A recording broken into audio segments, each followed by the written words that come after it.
Bukankah kesamaan ini terlihat ganjil? Contohnya seperti kisah yaitu tentang hubungan Sarah dan Hagar. Bisa jadi kisah ini tidak benar-benar terjadi. Mungkin Alkitab mengisahkannya sebagai mitos atau hanya merupakan salah satu cara dalam menyampaikan makna tertentu.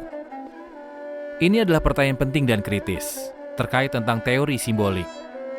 Anda menunjukkan bahwa salah satu bukti yang mendukung teori simbolik dalam Alkitab adalah kisah tentang Hagar dan Sarah dalam Galatia.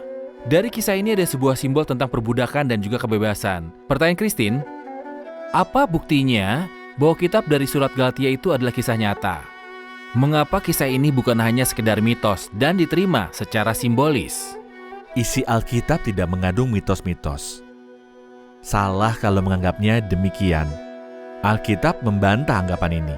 Misalnya di Galatia 4 dikatakan, bukankah ada tertulis bahwa Abraham mempunyai 2 orang anak, seorang dari hambanya dan seorang dari perempuan merdeka.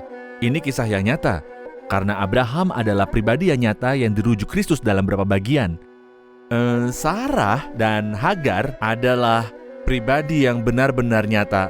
Keturunan Ismail tetap ada sampai sekarang, begitu juga keturunan Ishak yang tetap ada sampai sekarang. Meskipun kisah ini nyata, Yesus pun menyebutnya sebagai simbol. Itu standar dari semua simbol.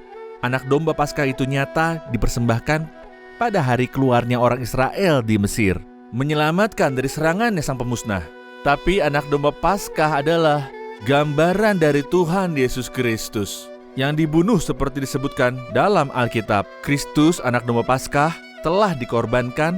Ular tembaga itu nyata dan menyelamatkan orang-orang dari gigitan ular yang membabi buta. Tapi itu adalah gambaran Kristus yang digantung hingga mati di Kalvari, sehingga menjadi sumber keselamatan yang kekal bagi yang percaya padanya. Simbolisme adalah sesuatu yang berbeda dengan legenda dan mitos. Alkitab itu adalah simbolis, bukanlah mitos.